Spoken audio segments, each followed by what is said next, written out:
কোর্টের যে মার্ডারটা হলো তার বেশ কয়েকটা আসামি আমরা গ্রেপ্তার করেছি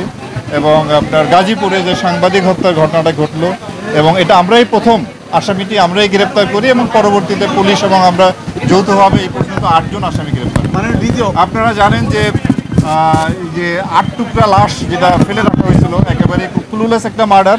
সেটাও খুব স্বল্পতম সময়ের মধ্যে এই ঘটনা আমরা ডিটেক্ট করি এবং তার যে আসামি 3 জন আসামিকে আমরা গ্রেপ্তার করতে সক্ষম হই। সেটা মূল্যায়নের দায়িত্ব আপনার এবং দেশবাসীর। আপনারা 5ই আগস্টের পরে এই পর্যন্ত আপনারা দেখছেন যে র্যাব কীভাবে কাজ করতেছে। আমরা দেশে যে কোনো ধরনের বড় ধরনের যে ক্রাইম সংগঠিত হলে তাৎক্ষণিকভাবে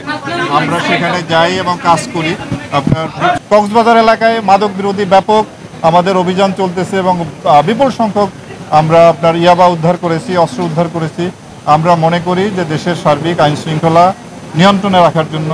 ভালো রাখার জন্য এবং অপরাধ দমন করার জন্য আমরা এখন প্রস্তুত এবং এইভাবে কাজ করে যাচ্ছি। কোর্টের যে মার্ডারটা হলো তার বেশ কয়েকটা আসামি আমরা গ্রেপ্তার করেছি এবং আপনার গাজীপুরে যে সাংবাদিক হত্যার ঘটনাটা ঘটলো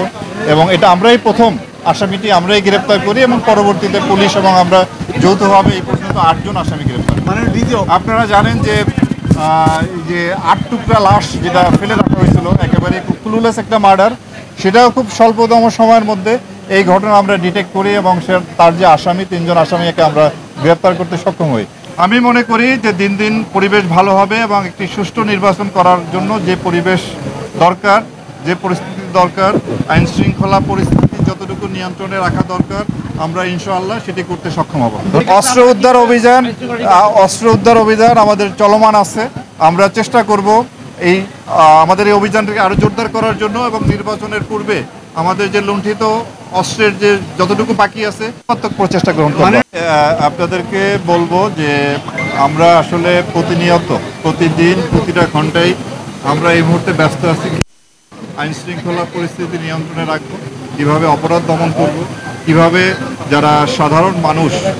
তাদেরকে একটু স্বস্তিতে যারা তারা চলাফেরা করতে পারে, তারা যাতে ছিনতাইকারীর সম্মুখীন হয়, তারা যেন চাঁদাবাজের সম্মুখীন না হয়, তারা যেন দস্যুতার সম্মুখীন না হয়, কোনো অপহরণ না ঘটে, এই অপরাধগুলি নিয়ন্ত্রণে আনার জন্য, এই অপরাধীদের গ্রেপ্তার করার জন্য আমরা সবচেয়ে বেশি